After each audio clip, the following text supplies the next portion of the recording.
Pemirsa, sejumlah wilayah di Jawa Tengah masih dikepung banjir di awal tahun 2023 ini. Ketinggian air yang terus meningkat membuat warga terpaksa mengungsi ke tempat yang lebih aman.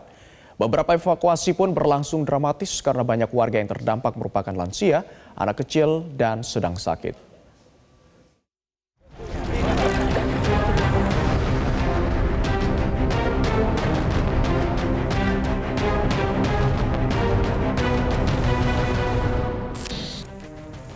Satu kompi tim SAR Pangkalan TNI Angkatan Laut Semarang bantu mengevakuasi warga Semarang yang terdampak banjir.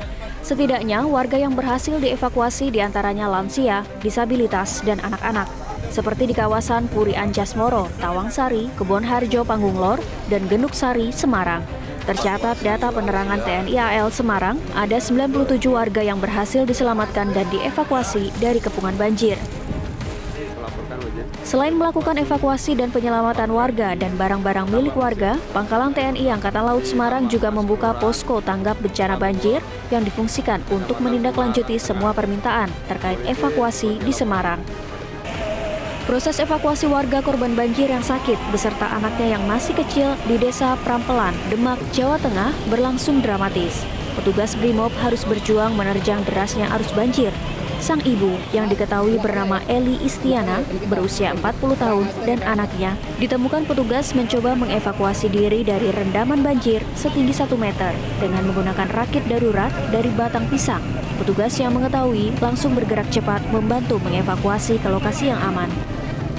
Sementara itu banjir yang melanda Desa Prampelan semakin tinggi dan membuat jumlah pengungsi terus bertambah.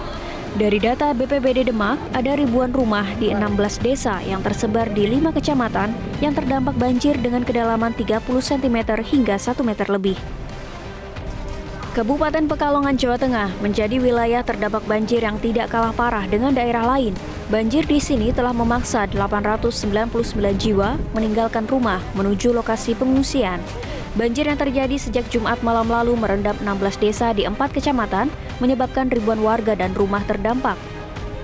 Banjir setinggi 1 meter terjadi akibat intensitas hujan yang tinggi dan menyebabkan Sungai Meduri tidak dapat menampung debit air.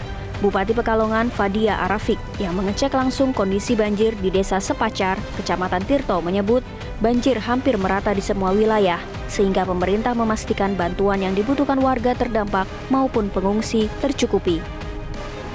Dari Semarang, Demak, dan Pekalongan, Jawa Tengah, Andre Aprianto, Budi Hutomo, Rizky Kurniawan, Metro Group Network.